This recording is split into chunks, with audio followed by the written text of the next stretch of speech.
Garante eleição parlamentar, Sela Hodiak, também falintil Força Defesa Timor-Leste, pronto apoia a Polícia Nacional Timor-Leste, onde assegura a segurança da festa da democracia. Sexta-feira, semana vice-chefe Estado-Maior-General FFDTL, Major-General Calistro Santos Coliati, representa chefe Estado-Maior-General FFDTL, Tenente-General Falur Ratelai, ao encontro regular com o Presidente da República, José Ramos Horta, e a Palácio Presidencial Barupité Dili. Loron Rono Loureis Sinhat, fula fevereiro, tinan Rihonrua Rono Loureis Sintolo. Foi em encontro.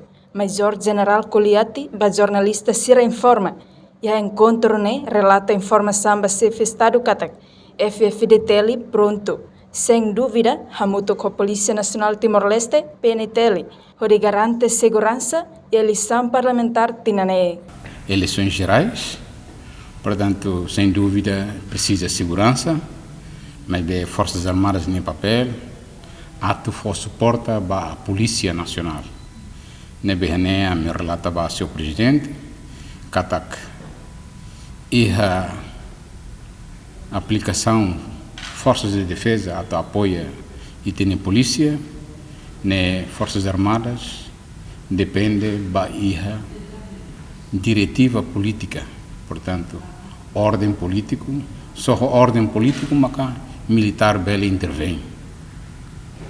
Militar la bela intervém arbiro de quando lhe pedido que lhe ordem as partes políticas. Vice-chefe Estado-Maior-General FFDTL Nehatete, carek partido político balão, sua ajuda para FFDTL, para assegurar segurança durante a festa da democracia, FFDTL pronto, mas tem que aplicar tudo dalang. Reportagem Selfiana Kait Domingas Samaral, Televisão Timor-Poste.